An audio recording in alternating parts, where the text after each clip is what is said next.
ஜம்புகுட்டப்பட்டி கிராமத்தில் விவசாய நிலத்தில் உள்ள சேதாரமான மின்கம்பத்தால் விவசாயம் செய்ய முடியாமல் விவசாயி கவலை. கிருஷ்ணகிரி மாவட்டம் போச்சம்பள்ளி அடுத்த ஜம்புகுட்டப்பட்டி கிராமத்தைச் சேர்ந்தவர் சாந்தி. இவர் தனக்கு சொந்தமாக உள்ள 1 ஏக்கர் நிலத்தில் நெல், மஞ்சள், கிழங்கு உள்ளிட்டவற்றை பயிரிடுவது வழக்கம். இவரது நிலத்தின் மத்தியில் உயர்மின் அழுத்த மின்கம்பிகள் செல்லும் மின்கம்பம் அமைக்கப்பட்டுள்ளது. இந்நிலையில் மின்கம்பத்தில் உள்ள சிமெண்ட்டுகள் பெயர்ந்து கம்பிகள் மட்டுமே தெரிகிறது. மின்கம்பத்தின் மேல் பகுதி உடையும் தருவாயில் உள்ளதால் டிராக்டர் மற்றும் கூலியாட்கள் யாரும் வர பயப்படுகிறார்கள். இதனால் கடந்த 4 வருடங்களாக விவசாயம் செய்ய முடியாமல் அவதிப்பட்டு வருவதாகவும், பலமுறை மின்வாரிய அலுவலகத்தில் முறையிட்டும் எவ்வித நடவடிக்கையும் எடுக்கப்படவில்லை என வேதனை தெரிவித்தார்.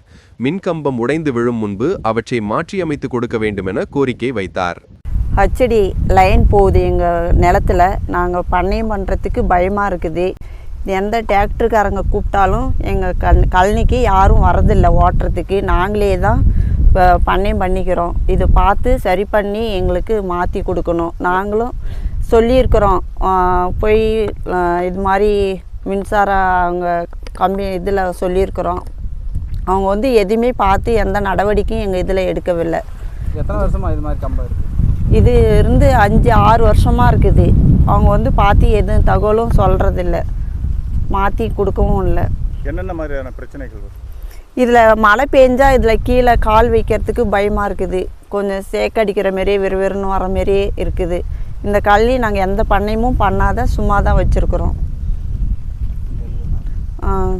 நெல் இது மாதிரி நாற்று விட்டும் அதுக்கு தண்ணி விட முடியாத, கரண்ட்டு சேக்கடிக்குமா என்னன்றது அவங்க டிராக்டருக்காரங்க ஓட்டுறதுக்கு உழவு ஓட்ட வரமாட்டேன்றாங்க. கம்பத்தை பார்த்தாவே வெறும் அதில் இருந்த இதெல்லாம் விழுந்துருச்சு. வெறும் கம்பி மட்டும்தான் இருக்குது. அது பார்த்து நடவடிக்கை கொஞ்சம் எடுத்து சீக்கிரம் எங்களுக்கு மாற்றி கொடுக்கணும்.